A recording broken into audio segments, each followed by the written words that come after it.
durasi 22 menit. Namun setelah analisis ekstensif, para peneliti menemukan bahwa video itu memang asli rekaman, bukan editan Yalman. Bukan hanya subjek dalam video tidak ditemukan adanya jejak dari efek khusus, tetapi bulan yang tampak dalam video itu cukup untuk membuktikan bahwa video itu direkam pada malam hari dan di udara terbuka.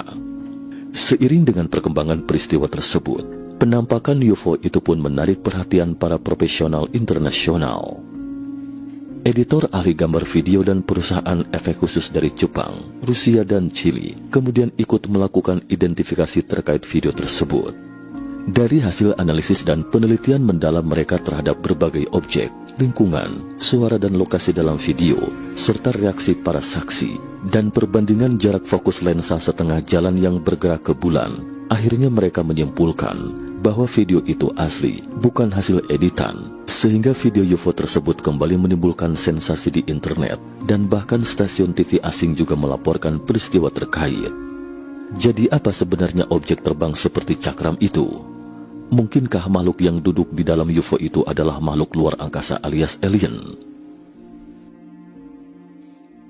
Tamu dari luar angkasa, Alien Grey.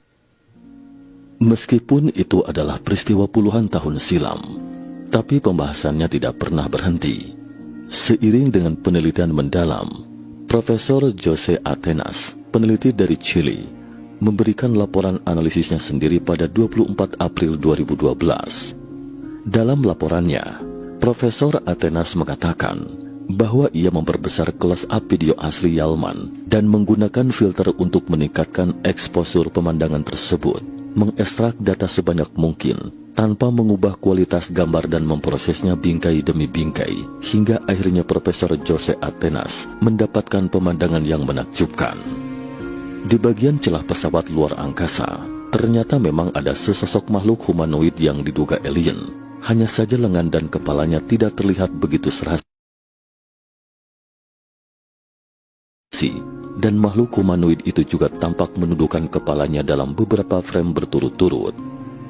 Meskipun masih tampak samar setelah video itu diperbesar, tapi masih dapat dilihat bahwa makhluk-makhluk ini sama sekali tidak diam, dan dalam analisis secara frame by frame, selanjutnya Profesor Atenas mendapati makhluk-makhluk asing ini sepertinya tahu bahwa mereka sedang direkam dan sesekali menghadap ke arah kamera.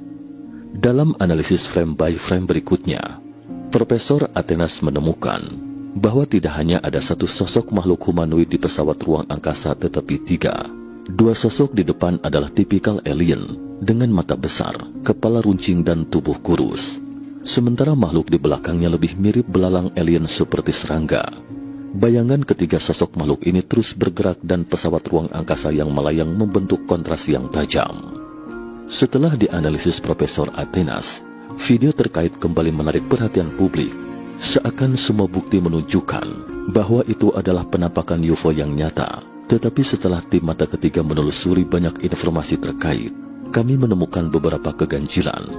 Seperti misalnya tanggal rekaman, beberapa di antaranya menunjukkan waktu pagi hari. Ada yang di sore hari.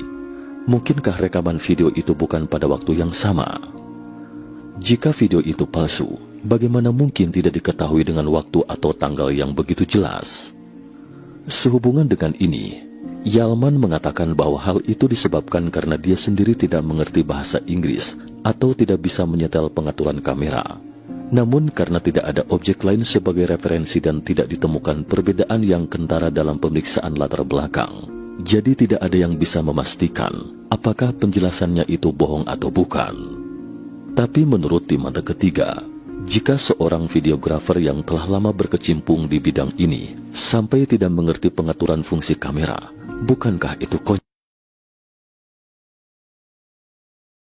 Keganjilan lainnya adalah jika video tidak diambil pada hari yang sama, lalu mengapa rekaman UFO selalu diambil pada sudut dan ketinggian yang sama menghadap videografer? Hal ini membuat orang curiga, bisa jadi penampakan UFO ini diambil di studio khusus. Poin terakhir dan paling aneh adalah UFO yang terus bermunculan selama beberapa bulan ternyata tidak terdeteksi oleh radar. Mungkinkah peradaban alien memiliki teknik siluman dari tangkapan radar? Jadi penjelasan Yalman ini tidak diterima oleh publik. Jadi ada yang mencetuskan pandangan tentang kapal pesiar, mengatakan bahwa objek yang direkam Yalman ketika itu hanya bagian atas kapal pesiar, dan ditelik dari bagian atas UFO dengan kapal pesiar tersebut memang ada kesamaan tertentu, dan mereka menjelaskan bahwa yang disebut jendela pesawat ruang angkasa itu tak lebih dari jendela kapal pesiar, sementara alien di dalamnya hanyalah bayangan turis di kapal pesiar. Tetapi ada yang meragukan penjelasan ini. Jika memang itu adalah bagian atas kapal pesiar dan bulan yang digunakan sebagai acuan, bukankah posisi kapal ini terlalu tinggi dan dapat dilihat itu memang di udara, bukan di atas permukaan laut? Jadi menurutnya lebih masuk akal jika dijelaskan dengan fata morgana.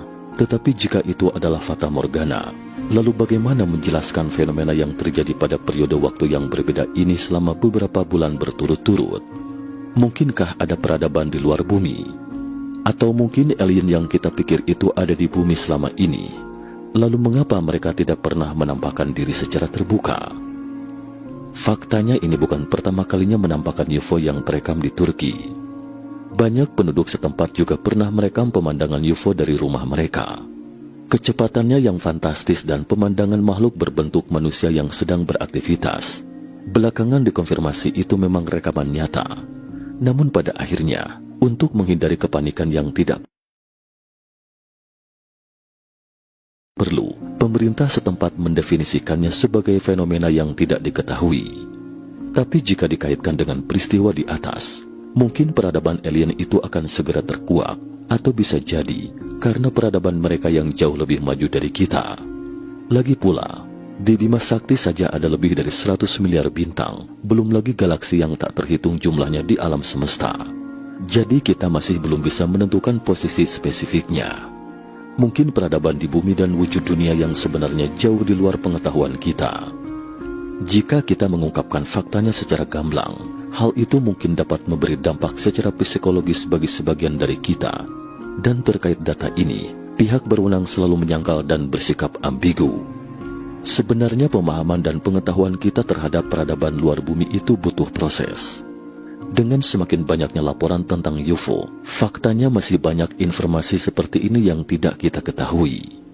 Baik itu peradaban luar bumi atau UFO, mungkin mereka tidak terlihat ramah, tetapi tidak dipungkiri kemungkinan memang benar ada peradaban maju yang diam-diam melindungi bumi dari kehancuran. Bagaimana pendapat teman-teman? Mungkinkah ada peradaban di luar bumi? Cukup sekian dulu topik kita hari ini. Terima kasih atas perhatiannya.